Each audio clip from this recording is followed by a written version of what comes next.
আমরা খুবই ভুল করেছি কোরআন না বুঝে। গতকাল আমি যুবকদেরকে থ্যাঙ্কস দিয়েছি, মনে আছে না আপনাদের? যুবকরা আমাদের প্রাণ শক্তি। যুবকরা যদি এগিয়ে আসে, কোরআন বোঝার কম্পিটিশনে যদি এগিয়ে আসে, কতই না ভালো হবে যদি তারা কোরআন পড়তে শেখে এবং কোরআন বোঝে। তাহলে তারা কোরআনের দিকে আকৃষ্ট হবে এবং কোরআনকেই জীবনের একমাত্র পাথর হিসেবে গ্রহণ করবে। সে কথাগুলি আমি সামনে গিয়ে বলব। তো আল্লাহ তাআলা বলছেন যে এই কোরআনের মধ্যে শুধু নামাজ রোজা হজ যাকাত না। আমি গতকাল বলছিলাম, মনে আছে আপনাদের, যে শুধু নামাজ রোজা হজ যাকাত হইলে শুধুমাত্র 1 পারা বা 2 পারা কোরআন শরীফ নাজিল করলেই হইতো, 30 পারা নাজিল হইল কেন? এই কথা তো মাথার মধ্যে ঢোকা উচিত আমাদের। যেহেতু চিন্তা করি না তাই মাথার মধ্যে ঢোকে না, চিন্তা করলে তবে না ঢুকবে। এখন দেখুন, আল্লাহ তাআলা বলছেন আমি আমার নবীকে ওহীর মাধ্যমে মুসা, নূহ, ইব্রাহিম, আদম প্রাগৈতিহাসিক ঘটনাবলী আমি এর দ্বারা জানাইছি কোরআন দিয়ে।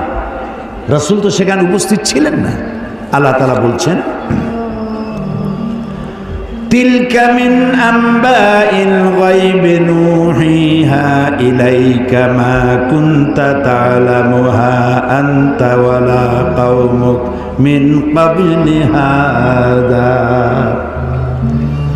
তিলকা মিন আম্বাইল গায়ব, এটা হচ্ছে সেই অজ্ঞাত ঘটনা যা ওহীর মাধ্যমে আমি আপনাকে জানাইছি।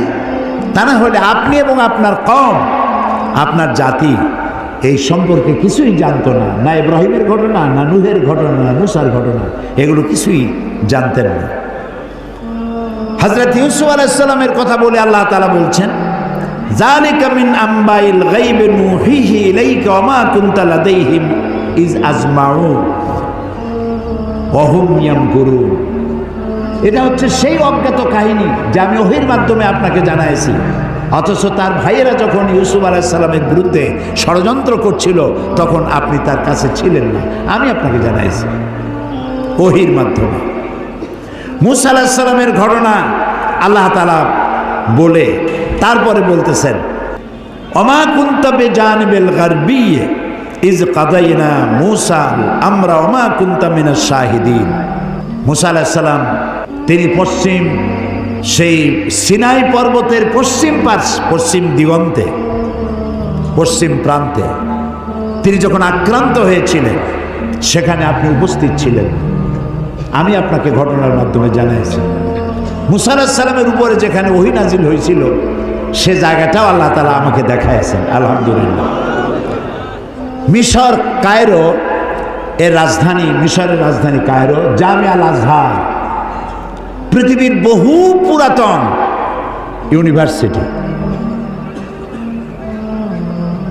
বিশাল এরিয়া, প্রায় 56,000 ছাত্রছাত্রী লেখাপড়া করে সেখানে। কত বড় বিশ্ববিদ্যালয়, কতগুলি ক্যাম্পাস।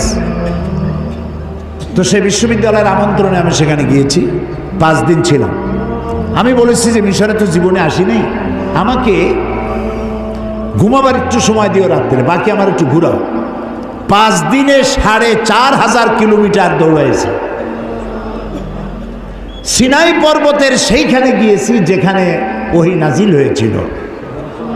মূসা আলাইহিস সালাম মাদায়েন থেকে এসেছেন, প্রচণ্ড ঠান্ডা, পথ হারিয়ে ফেলেছেন। স্ত্রীকে বলছেন সাথীদেরকে এখানে অপেক্ষা করো, আমি একটু ওই যে আগুন দেখা যায়, আমি হয় আগুন আনবো আর না হয় আগুন দিয়ে আলো দিয়ে রাস্তা চিনে নেব কোন দিকে যেতে হবে। ফালাম্মা আতাহা, যখন তিনি ওই আগুনের কাছে গেলেন, নুদিয়া ইয়া মূসা ইন্না আনা রাব্বুক। হে মূসা, এটা আগুন টাগুন কিছু না, আমি তোমার রব, আমি তোমার আল্লাহ। ফাখলানা আলাইক ইন্নাকা বিল ওয়াদিল মুকাদ্দাসি তুয়া। জুতা খোলো, এখানে আমার নূর পড়েছে। সুবহানাল্লাহ। জুতা খুলে আসো। ওয়াদি মুকাদ্দাস, ওয়াদি বলা হয় 2 পাহাড়ের মাঝখানে যে সমতল ভূমি থাকে এটাকে আরবিতে বলা হয় ওয়াদি, আর বাংলায় বলা হয় উপত্যকা।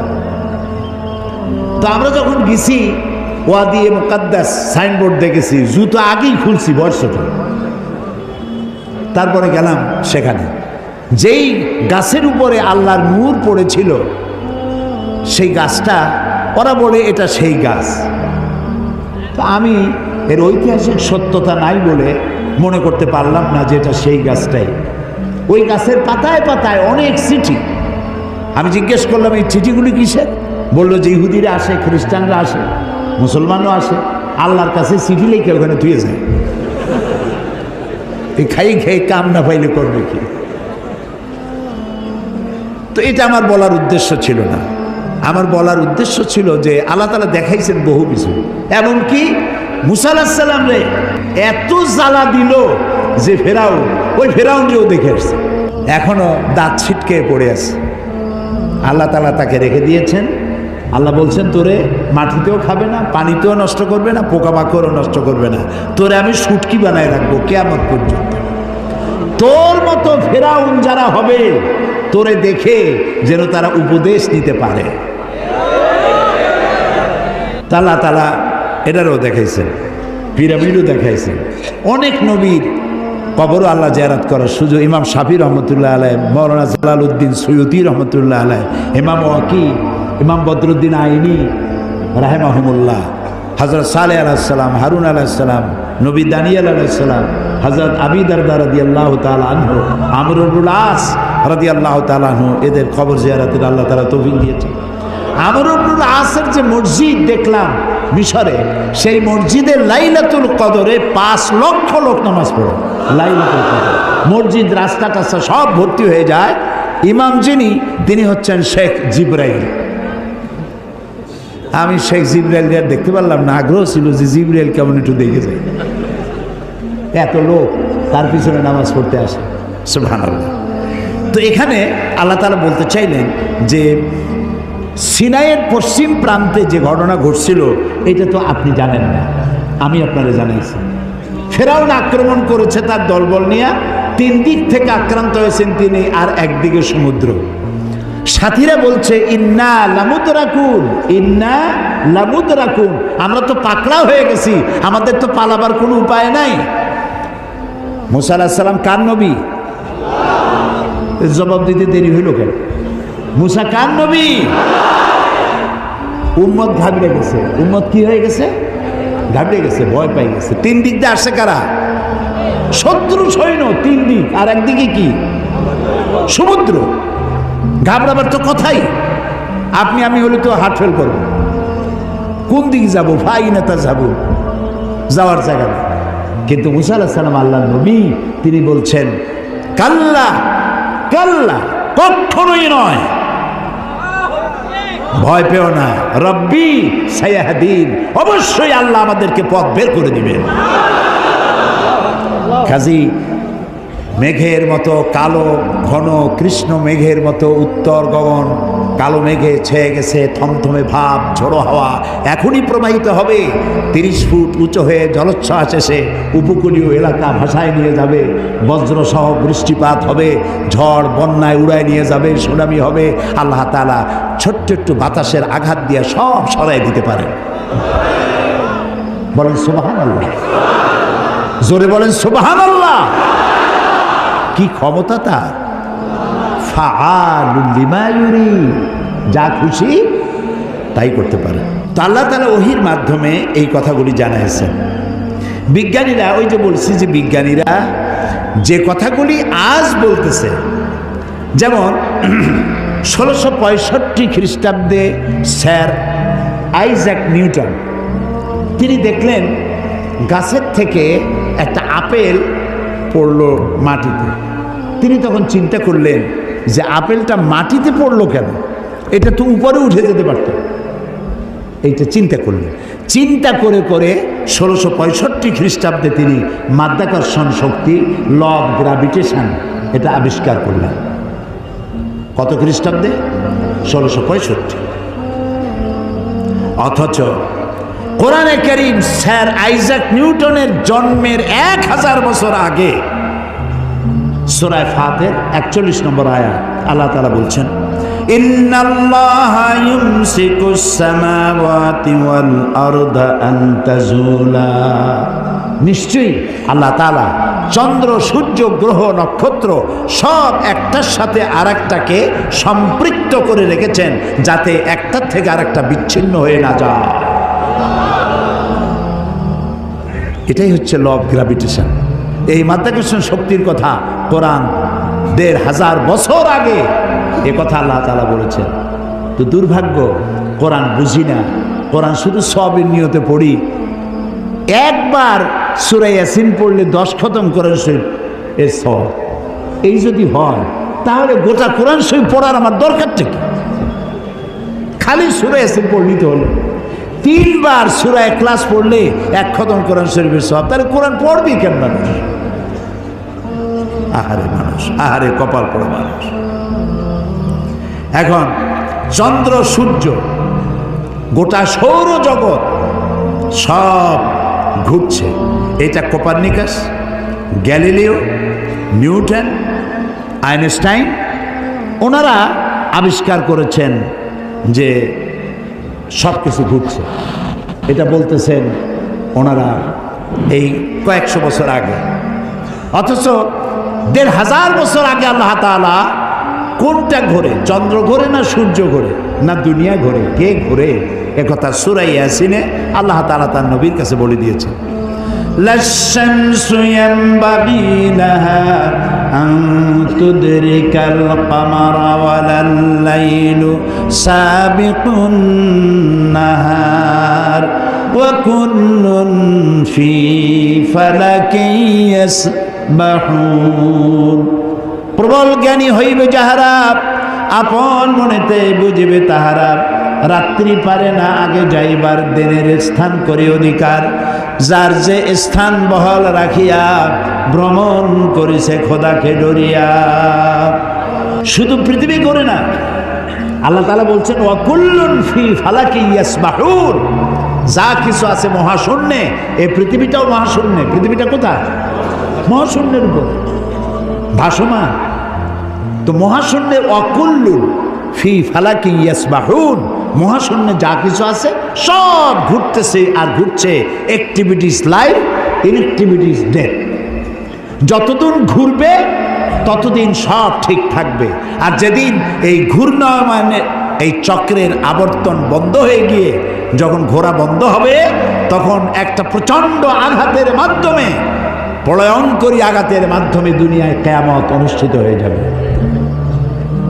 তো আল্লাহ তাআলা কোরআনে কারিমে এই কথাগুলি অনেক আগে বলে রেখেছেন।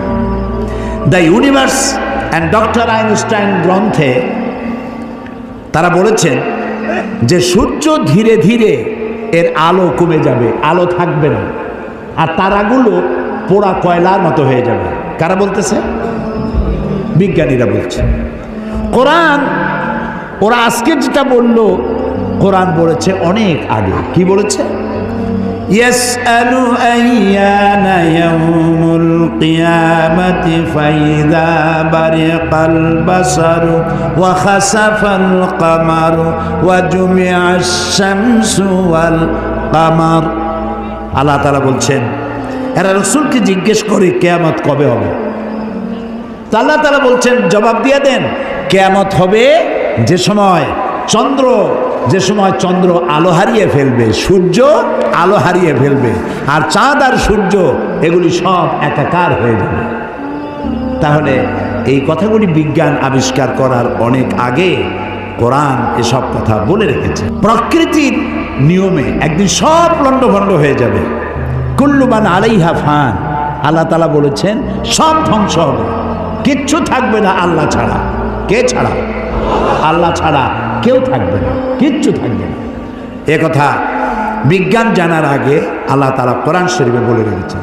এই যে মাত্র 100 বছর পর্যন্ত, গত 100 বছরের আগ পর্যন্ত পৃথিবীর মানুষের ধারণা ছিল যে চাঁদ নিজে আলো দেয়, চাঁদ নিজে আলো দেয়।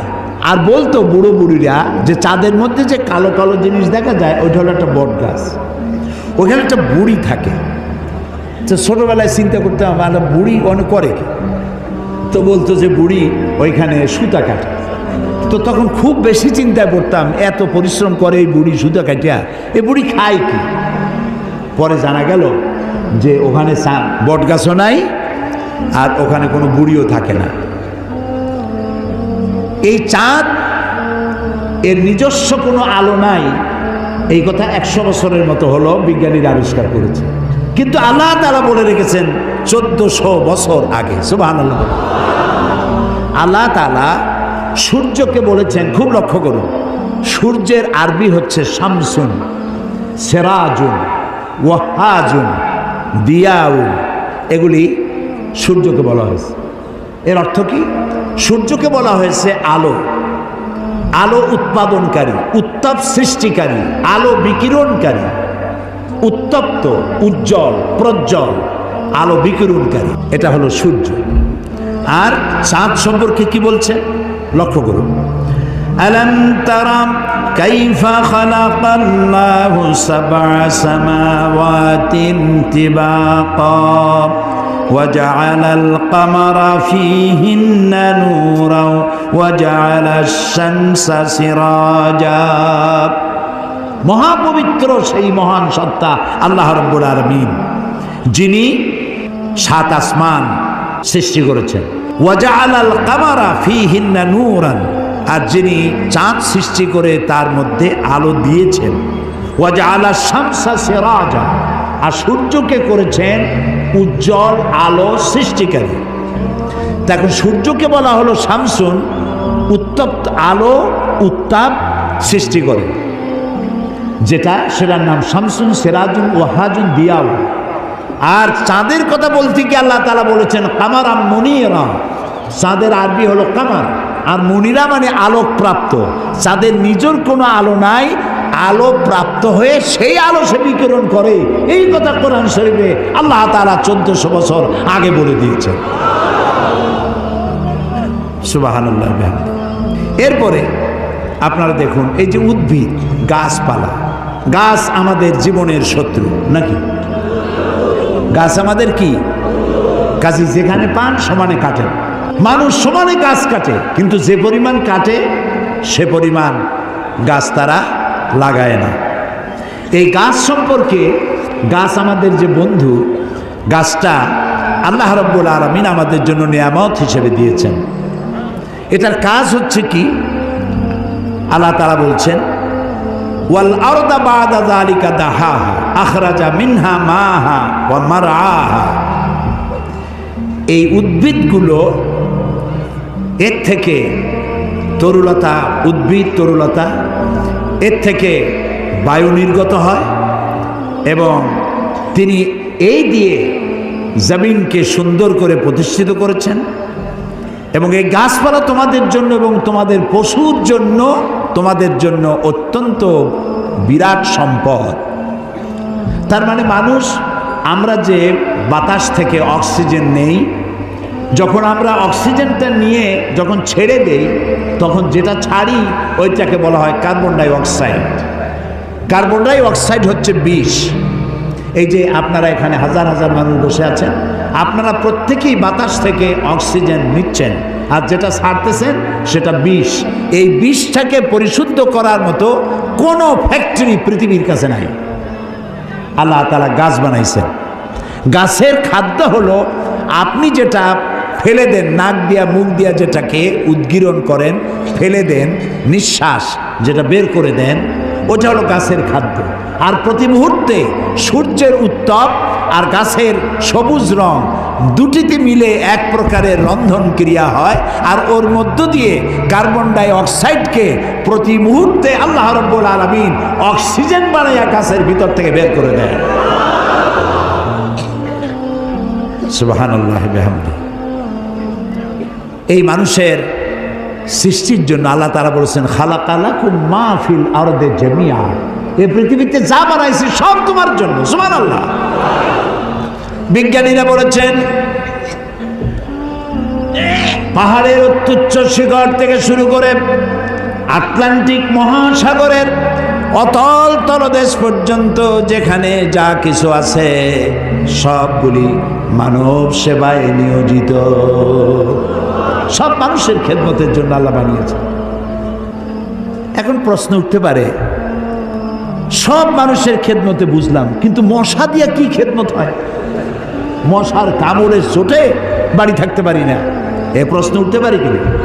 উঠতেই পারে। আল্লাহ যদি সবই মানুষের কল্যাণে বানায়, তে মশা বানাইছি কি কামে? আপনি বোঝেন না, বোঝেন না। একটা মশা, একে সহজে মারাও যায় না। ওকে বহু কায়দা করে হাতটা আস্তে নিয়ে যেইটা মারবেন তার আগেই সে উড়ে চলে যাবে, খুব চালাক।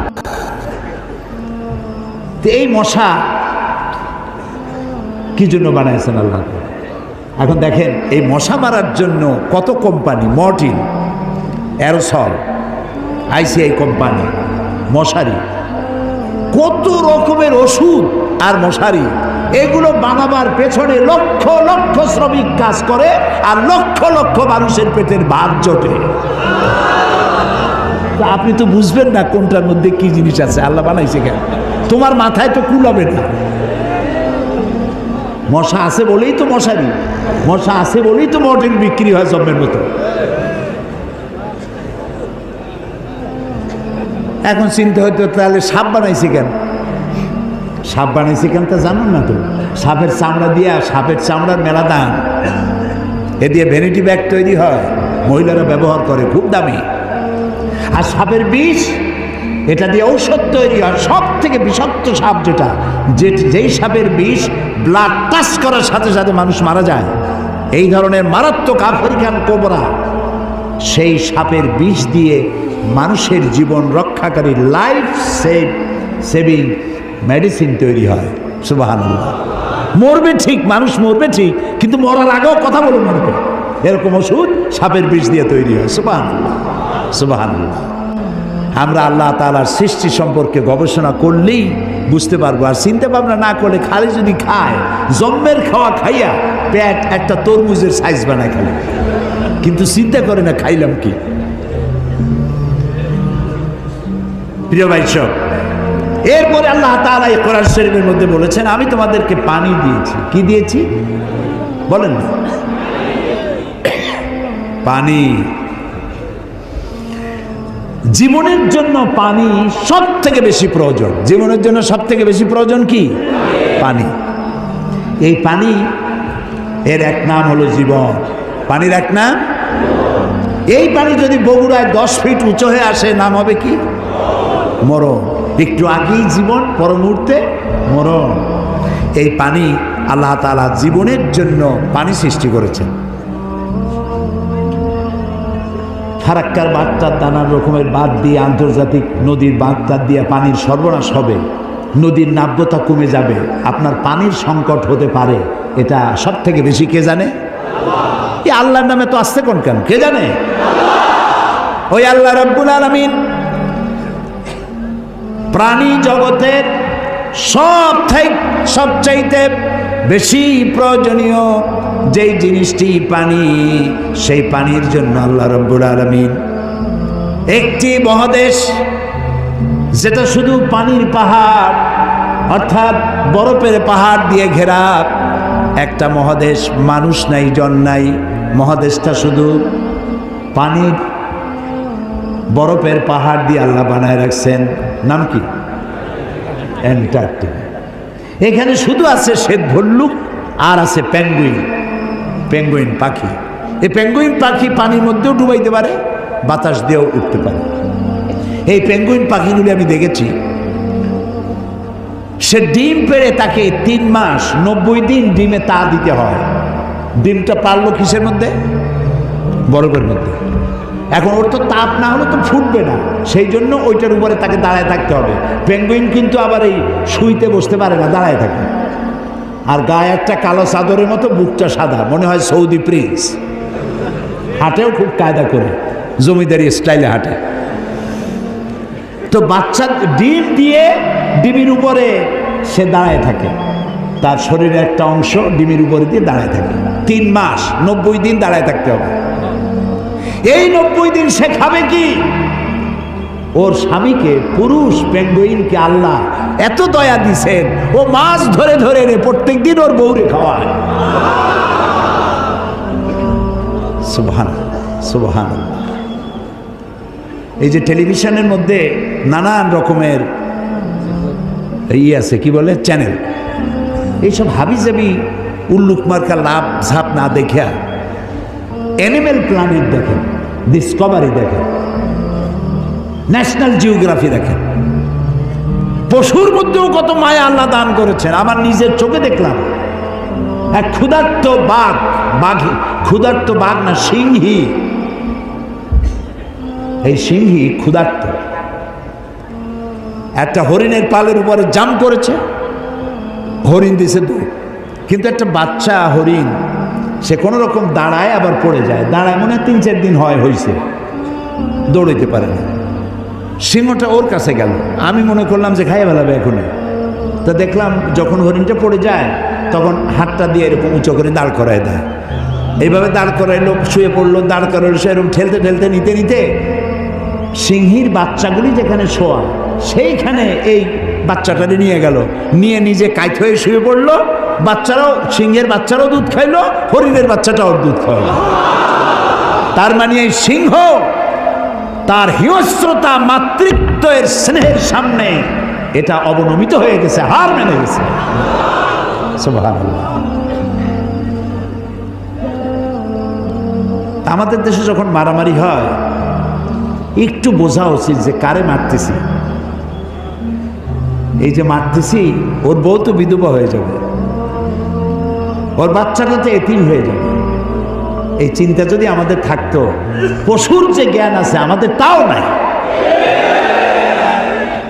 এই পৃথিবীতে যত কুমিরে মানুষ মারলো, কুমিরে খাইলো, হাঙ্গরে খাইলো, বাঘে খেলো, সাপে খেলো, পৃথিবীর সমস্ত প্রাণী, হিংস্র প্রাণীরা যত না মানুষ মেরেছে তার থেকে 1000 গুণ বেশি মানুষেরা নিজেরা মারামারি করছে, বেশি মরেছে, বেশি। আকল কাজ করে না, কমন সেন্স কাজ করে না। তো আল্লাহ তাআলা এই পানি দিয়েছেন, পানির অনেক দাম। এই যে এখানে মহিলাদের মাহফিল ছিল, আপনারা যত পুরুষ আসছেন এর থেকে কোনো অংশে কম হয় নাই। এত মেয়ে লোক আসছিল সকাল 10টায়, আলহামদুলিল্লাহ। আমি বগুড়ার সমস্ত মা বোনদেরকে আমার অন্তরের অন্তঃস্থল থেকে ধন্যবাদ জানাই। তারা বহু প্রশ্ন আমাকে করেছেন, এক গাদা প্রশ্ন, সব প্রশ্নের জবাব দিতে গেলে হয়তো রাত এই পর্যন্ত হয়ে যেত। এত প্রশ্ন করছে, খাইয়া না খাইয়া যদ্দূর পারছি জবাব দিছি। তার মধ্যে একটা প্রশ্ন ছিল পানির ব্যাপারে, পানি অপচয় করা যাবে কিনা। আমি বলেছি আমি তো জবাব আন্দাজে দেই না, আমি আলহামদুলিল্লাহ, আল্লাহ শকর, আপনারা যারা এখানে আলেম বসে আছেন আমি আপনাদের পর্যায়ে পড়ি না, আমি খুবই ছোট মানুষ, তালেবে ইলম মানুষ। আমি যেটুক পড়েছি সেটুক বলি, না পড়িয়া না দেখা আন্দাজে গপ্প করি না। তো আমি হাদিসে পড়েছি, সাহাবায়ে কেরাম প্রশ্ন করেছেন রসুলের কাছে, আমরা উজু করতে গেলে রসুল বলেছেন পানি অপচয় করবা না। সাহাবী একজন প্রশ্ন করলেন যে উজু করতে গিয়ে একটু বেশি পানি খরচ হলে তাতে কোনো অসুবিধা আছে? রসুল জবাব দিলেন, তুমি যদি প্রবাহিত নদীর কিনারে দাঁড়াইয়া উজু করো পানির অপচয় করতে পারবা না। সুবহানাল্লাহ বলবেন না? এখন আপনি কত পানি খরচ করেন দেখেন তো, টেপ একটা সাইয়া দিয়া জনমের মতো, একটা চায়ের কাপ ধুইতে গিয়ে একটা কলস ধোয়ার পানি খরচ করতেছে। বগুড়া কি গ্যাস আছে? আছে। একটা মেসের কাঠি খরচ হবে সারা দিন, গ্যাসের চুলা জ্বলতে থাকে। আপনি আল্লাহর নিয়ামতের না শকর, একটা মেজের কাঠি দিলেই তো যখন খুশি তখন আপনি জ্বালাইতে পারেন। আপনি কেন বাড়িতে বলেন না যে জ্বালায় রাখবে না? অধিকাংশ বাড়িতে এইভাবে এই গ্যাসের চুলা জ্বলে থাকে বলে আমরা খবর পেয়েছি। অন্যায়। প্রত্যেকটি নিয়ামত সম্পর্কে কিয়ামতে আল্লাহর কাছে জবাবদিহি করতে হবে। কাজেগুলি নিয়ামত। এখন এই পানি আল্লাহ তাআলা বলছেন, দেখো সৃষ্টি জগতের জন্য পানি প্রয়োজন, সেই পানিটা আমি জলাধার করেছি। এই নদীগুলো কে কাটছে? আছে না বগুড়া নদী আছে না, নাম কি? করতোয়া নদী। আর না করতোয়া এখন তো দৈনিক পত্রিকা, নদী গেছে পত্রিকা হয়ে, বাঙালি যমুনা। ও যমুনা আছে। আচ্ছা, এই নদীগুলো কে বানাইছে? কোন সরকার? কে কে বানিয়েছেন? অসংখ্য নদী বানালেন, সমুদ্র বানালেন, মহাসমুদ্র বানালেন।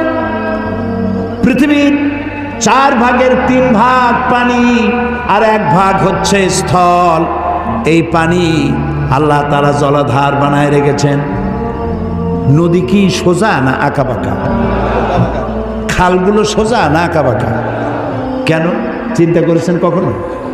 করেননি। আঁকাবাঁকা করার সোজা যদি হয় তাহলে শুধু 2 পারের মাটি উপকৃত হবে, আর যদি আঁকাবাঁকা হয়ে যায় তাহলে বেশি পরিমাণ মাটি এই পানির দ্বারা ফায়দা পাবে। এই জন্য আল্লাহ তাআলা আঁকাবাঁকা করে দিয়েছেন। সুবহানাল্লাহ, সুবহানাল্লাহ, সুবহানাল্লাহ।